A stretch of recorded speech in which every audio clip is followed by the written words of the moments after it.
Le crotalaire est une légumineuse tropicale encore peu connue du grand public, mais dont les vertus sont immenses pour les agriculteurs.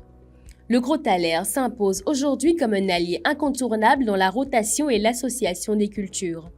Derrière ces fleurs jaunes lumineuses se cache une plante capable d'offrir de multiples services au sol et aux cultures. D'abord, c'est une plante assainissante. Le crotalaire aide à contrôler les nématodes à gales et limite les symptômes du flétrissement bactérien, deux problèmes majeurs pour la tomate, le piment et l'aubergine et d'autres cultures encore. D'autre part, c'est un engrais vert naturel. Grâce à sa capacité à fixer l'azote de l'air, il enrichit le sol jusqu'à 50 à 150 kg d'azote par hectare, réduisant ainsi la dépendance aux engrais chimiques. En se décomposant, il apporte aussi de la matière organique et stimule la vie microbienne, favorisant des sols fertiles et équilibrés.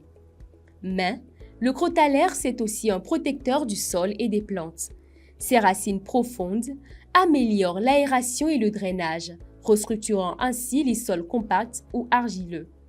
Densément semé, il couvre rapidement le sol et limite la prolifération des mauvaises herbes. Plus encore, il agit comme une plante assainissante contre les nématodes à gales et limite les effets du flétrissement bactérien du genre Ralstonia, deux ennemis redoutés des maraîchers qui cultivent tomates, piments, aubergines ou encore des carottes. En parallèle, le crotalaire soutient la biodiversité. Ses fleurs riches en nectar attirent une multitude de pollinisateurs, essentiels à la fécondation des cultures maraîchères. C'est une véritable oasis pour les abeilles et autres insectes utiles dont l'activité renforce la production agricole. Comment l'implanter? Le crotalaire est une plante facile à cultiver avec plusieurs techniques de semis. À la volée, en poquet ou à l'aide d'un semoir manuel.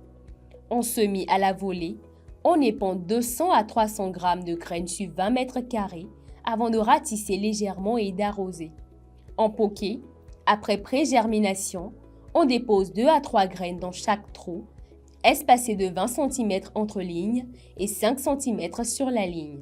Une méthode efficace mais plus chronophage. Le semoir manuel, quant à lui, offre un semis rapide, régulier et bien enfui. Le crotalaire peut aussi être cultivé en association avec des cultures maraîchères sensibles aux maladies. Il joue alors un double rôle, protecteur des plantes et fournisseur d'azote. Son couvert végétal apporte de l'ombrage, réduit l'évaporation de l'eau et limite la compétition des adventices. Les 15 premiers jours après le semis, un arrosage régulier est conseillé. Ensuite, la plante se contente de la pluie et résiste bien à la sécheresse. Aucun engrais supplémentaire n'est nécessaire. La floraison apparaît entre 60 et 90 jours. Pour bénéficier de ces effets assainissants, il est recommandé de faucher la plante à 50% de floraison avant la formation des gousses. Les tiges et racines laissées au sol se dégradent naturellement, libérant des composés qui nettoient et améliorent la santé du sol. Production et accès aux semences.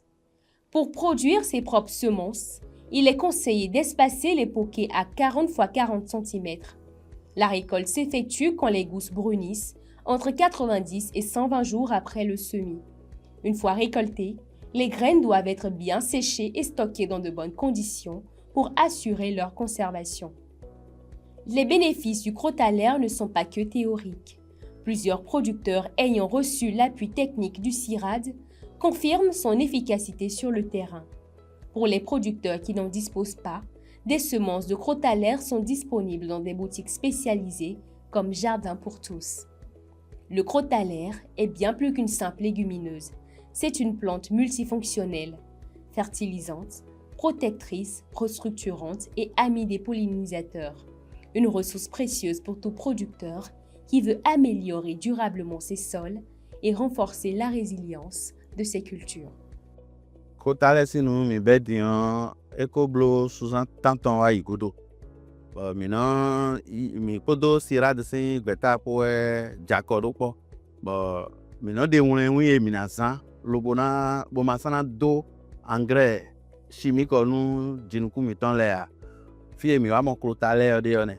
Mi do crotalaire bonu et quand quand jibo tité mais non wa sain le bon tedo ay kumba dide mi bon do fine zande dian le bon ama ede ou le no rendo comme no ama rendo comme nous mais wa kunzon le bon donu de dio nous e do de dio no wa wan town e no le wan hu gan nous e do engrais chimique na e ouvert pour do crotale me o indo wende a do trolo e na biosi no azan pede jobo ana wa jodo be suna su dide mi do be do fine bo mi do mi mo e dian mi husina nu semaine we lobo ajodo se hwene no mi ko so husin kaka cho be ji so le ya lo ko ta le e no fun aikungba mo na ndudu aikungba mi lo bibio klesi le we ye me no le magre le do klota le on dagbede so e bo mi de mi o gbeje pon beaucoup moyen na ide me beaucoup do le tondu e. Vous avez des parcelles de démonstration ici.